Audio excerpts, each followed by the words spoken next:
E aí pessoal, tudo bom? Espero que sim. Vamos então para mais uma videoaula, continuar os assuntos da aula passada. Então, sem perder tempo, vamos lá. Nessa aula a gente vai continuar falando sobre a Primeira Guerra Mundial. Na última aula, a gente viu alguns fatores que levaram às tensões que surgiram ali na Europa. E a gente terminou a aula vendo o estopim, o motivo final, a razão final que deu início à Grande Guerra. Nessa aula, a gente vai falar sobre algumas das fases da Primeira Guerra Mundial. A gente vai entender qual a importância do ano de 1917 para a Primeira Guerra Mundial. E aí, eventualmente, o fim da guerra e o que foi o Tratado de Versalhes, o que ele dizia, o que ele impôs após o final da Primeira Guerra Mundial. Em 1914, quando se inicia a guerra, tem também início a primeira fase da Grande Guerra, conhecida como fase de movimento. Nessa fase, a maioria dos países envolvidos no conflito acreditava que a guerra seria breve. Os alemães, por exemplo, pensavam poder dominar a França em poucas semanas, realizando movimentos fortemente ofensivos. Além disso, os alemães também invadiram a Bélgica, que até o momento estava neutra, não tinha feito uma aliança, não tinha tomado um lado no conflito. Invadiram também o norte da França com o objetivo de alcançar Paris, que era a capital da França. Só que essa ilusão de uma guerra breve desapareceu, porque em novembro de 1914, quando uma contraofensiva francesa deteve o avanço dos alemães, eles viram que, opa, não vai ser tão fácil assim. Essa ofensiva alemã foi parada pelos franceses na Batalha de Marne. E muito dessa ideia de que a guerra se encerraria rápido foi por água abaixo, porque a gente viu que durante algum período antes da guerra estourar, as nações elas estavam se militarizando, estavam se desenvolvendo com armamentos, com bombas, com carros blindados, toda essa tecnologia voltada para a guerra. Então, os países eles estavam muito fortemente armados para que a guerra acabasse de maneira rápida. As forças da Tríplice Entente e da Tríplice Aliança passaram a se enfrentar numa longa linha que ia do Mar do Norte à fronteira da Suíça. Essa era chamada de Frente Ocidental. Já a Rússia, na Frente Oriental, enfrentava os alemães e os exércitos do czar, que era o imperador da Rússia, foram derrotados e obrigados a recuar. Na Primeira Guerra Mundial, ficou muito marcada a questão dos armamentos, que foram se tornando mais mortíferos, as granadas de mão, os gases tóxicos, submarinos, carros de assalto como tanques e aviões, muita artilharia, foi um grande destaque, foi uma coisa assim meio inédita. Esse armamento pesado, essa força militar muito forte, bastante destrutiva, isso fica muito marcado, pelo menos nesse primeiro momento da guerra. A segunda fase da Grande Guerra, chamada de Fase das Trincheiras ou Fase de Posição, foi um dos mais terríveis momentos da guerra.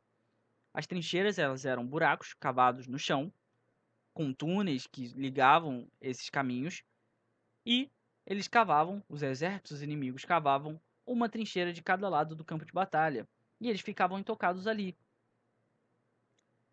E no ano de 1916, houve duas tentativas de romper a frente de batalha para tentar avançar e tomar a trincheira inimiga. Uma do lado alemão, na Batalha de Verdun, que provocou cerca de 700 mil mortes, e a outra, franco-britânica, na Batalha de Somme, que custou a vida de mais de 1.200.000 soldados, só nessa ideia de tentar avançar para tomar a trincheira do inimigo. Além disso, as condições das trincheiras elas eram péssimas, se tornava marcante a falta de higiene, causando piolhos, doenças de pele, parasitas e muitos outros males. Além disso, o frio e a fome muitas vezes eram os piores inimigos e levavam à morte de centenas de soldados. Durante uma nova fase, a segunda fase de movimento, vão ocorrer diversas mudanças no cenário de guerra, especialmente em 1917, com a saída e entrada de novos países nesse conflito. O ano de 1917 vai ser um marco na guerra, já que ele vai ser caracterizado por diversas mudanças. Vão ser países deixando o conflito, outros países entrando. Primeiramente, a Rússia estava passando pela Revolução Russa, onde o imperador, também chamado de czar, Nicolau II, e a família dele vão ser presos. O novo governo que assume o controle de orientação socialista vai decidir se retirar do campo de batalha, vai sair da guerra, assinando o Tratado de Brest-Litovsk com os alemães. Então a Rússia, que era uma potência importante, uma força importante dentro da guerra, vai se retirar, porque eles estavam passando por esse processo da Revolução Russa, que a gente vai estudar melhor nas próximas aulas. Importante é saber que em 1917 a Rússia deixa o conflito. Até janeiro de 1917, os Estados Unidos tinham se mantido numa posição de neutralidade, não tinham tomado lados ainda. Mas muito interessava a eles que a Entente vencesse a guerra, porque desde o início do conflito, os Estados Unidos tinham fornecido armas e outras mercadorias, suprimentos e também empréstimo, dinheiro à Inglaterra e à França. E se Inglaterra e França perdessem a guerra, ia ficar muito difícil, eles provavelmente não iriam pagar as dívidas. Então, enquanto que não apoiava ninguém diretamente, os Estados Unidos tinham interesse que a Entente, formada pela Inglaterra, pela França, a Rússia saiu do conflito agora, mas Inglaterra e França principalmente, ganhassem a guerra para que elas pudessem pagar o que elas deviam para os Estados Unidos. Essa atitude muda, essa atitude de neutralidade muda em 6 de abril de 1917, quando a Marinha Alemã, utilizando seus submarinos, vai afundar navios de países tidos como neutros, como era o caso dos Estados Unidos. E aí, inclusive, navios americanos vão ser afundados pelos alemães. E aí, nesse momento, os Estados Unidos vai declarar guerra à Alemanha e vai de fato entrar no conflito. Sobre o Brasil, o presidente Venceslau Braz vai declarar guerra à Alemanha em 26 de outubro de 1917, depois de navios brasileiros serem abatidos por submarinos alemães lá no Atlântico. O Brasil não manda tropas, como os Estados Unidos fazem, mas eles enviam suprimentos, missões médicas, uma esquadra de navios para cooperar com a Entente, fazer o patrulhamento ali do Atlântico. Então o Brasil tem sim sua participação durante a Primeira Guerra Mundial. Já se aproximando do fim da guerra, os Estados Unidos transportam para a Europa aproximadamente 1 milhão de soldados bem equipados e bem armados. E vale destacar que a guerra lá na Europa já estava acontecendo há muito tempo, então as tropas já estavam cansadas, desgastadas, estava faltando suprimento, e aí entra nessa disputa os Estados Unidos, que estavam novinhos em folha. E aí eles têm muita vantagem sobre as tropas da Alemanha, principalmente. Com a ajuda dos Estados Unidos e essa força renovada, a Entente volta a ter iniciativa na guerra, mas ainda assim os exércitos enfrentavam batalhas duríssimas, onde as baixas acabavam acontecendo dos dois lados. A situação econômica na Alemanha e na Áustria vai se tornar complicada e vão acontecer confrontos sociais. A população vai se revoltar. A gente mencionou na nossa aula anterior como a economia ela volta para a guerra. Então, em algum momento, essa economia que se voltou para a guerra, que mirou tudo na guerra e esqueceu um pouquinho das pessoas, vai acabar, a conta vai chegar e isso vai ser cobrado. A população vai se revoltar com a péssima situação que eles estavam vivendo e vão acontecer revoltas dentro, principalmente de Alemanha e Áustria, que estavam sendo pressionados pelas forças da Entente, principalmente agora com os Estados Unidos renovados. É claro, esses movimentos sociais vão ser reprimidos pelos militares. Eles não poderiam deixar isso acontecer em plena guerra, senão aí sim eles estariam condenados de vez. A entrada dos Estados Unidos na guerra foi um fator decisivo, como a gente já falou, eles entraram com gás renovado e finalmente levaram os países que apoiavam a Alemanha a se renderem. Em julho de 1918 foi lançada a ofensiva decisiva. A Alemanha progressivamente foi sendo abandonada por todos os seus parceiros e aliados que foram pedindo a paz, visto que a situação já não estava muito boa, e aí até a Alemanha solicita o fim das hostilidades. E em novembro é assinado o armistício, o fim do conflito armado, que pôs fim à guerra. Então, nesse momento chega ao fim a Primeira Guerra Mundial. A Alemanha se render, no período de 1919 a 1920, vão ser realizadas no Palácio de Versalhes, lá na França, uma série de conferências com a participação de 27 nações vencedoras da guerra, lideradas pelos representantes dos Estados Unidos, da Inglaterra e da França. E aí, essas nações vão estabelecer um conjunto de decisões conhecidas como o Tratado de Versalhes, que impunha duras penalidades à Alemanha e outras nações que tinham lutado contra essas nações vencedoras.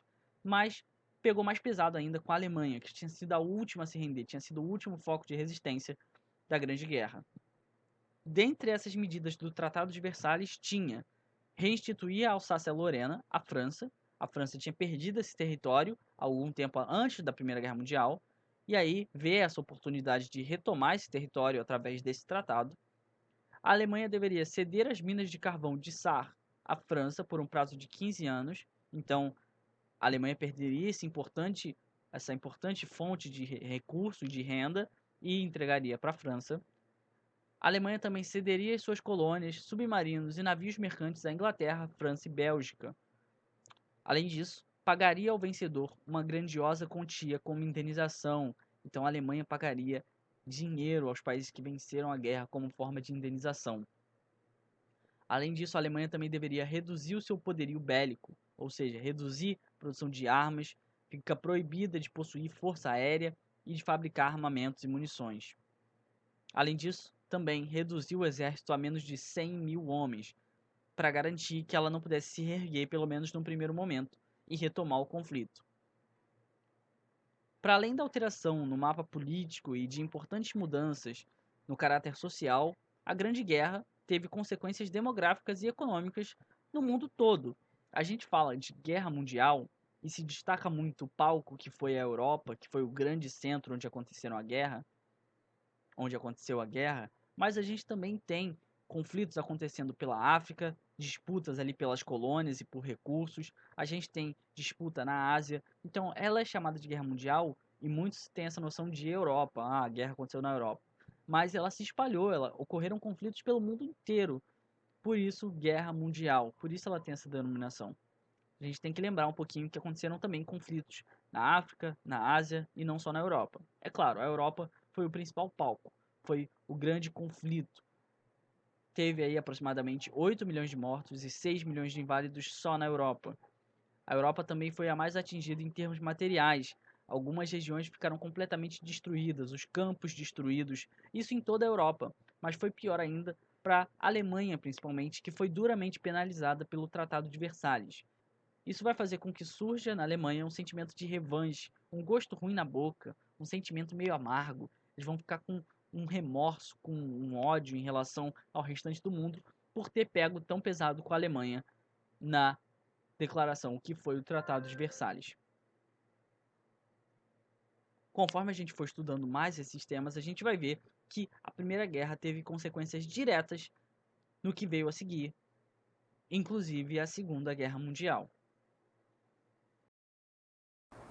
A gente para por aqui. Espero que tenha ficado tudo bem claro, tudo bem entendido. Se não, as dúvidas eu vou tirar na aula presencial. Se você não estiver comparecendo às aulas presenciais, manda as dúvidas por e-mail para eu responder. Só não pode ficar com dúvida, tá bom? Então, até semana que vem. Tchau, tchau.